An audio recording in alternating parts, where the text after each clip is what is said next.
আগামীকালের রাশিফল চন্দ্র রাশির ওপর মীন রাশি 9ই সেপ্টেম্বর 2025। আপনার ইচ্ছা শক্তির অভাব আপনাকে আবেগগত ও মানসিক মনোভাবের শিকার করতে পারে। আজকে করা বিনিয়োগ আপনার সমৃদ্ধি এবং আর্থিক নিরাপত্তা বাড়িয়ে তুলবে।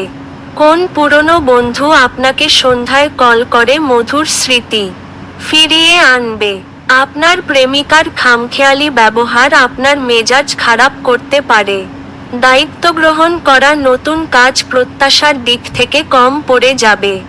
আজকে আপনি আপনার খালি সময়ের সঠিক ব্যবহার করার জন্য আপনি আপনার কিছু পুরনো বন্ধুদের সাথে দেখা করার পরিকল্পনা করতে পারেন। লোকেদের হস্তক্ষেপ আপনার স্ত্রীর সঙ্গে আপনার সম্পর্ক আজ ক্ষতি করতে পারে। আপনার ভাগ্যবান সংখ্যা 4।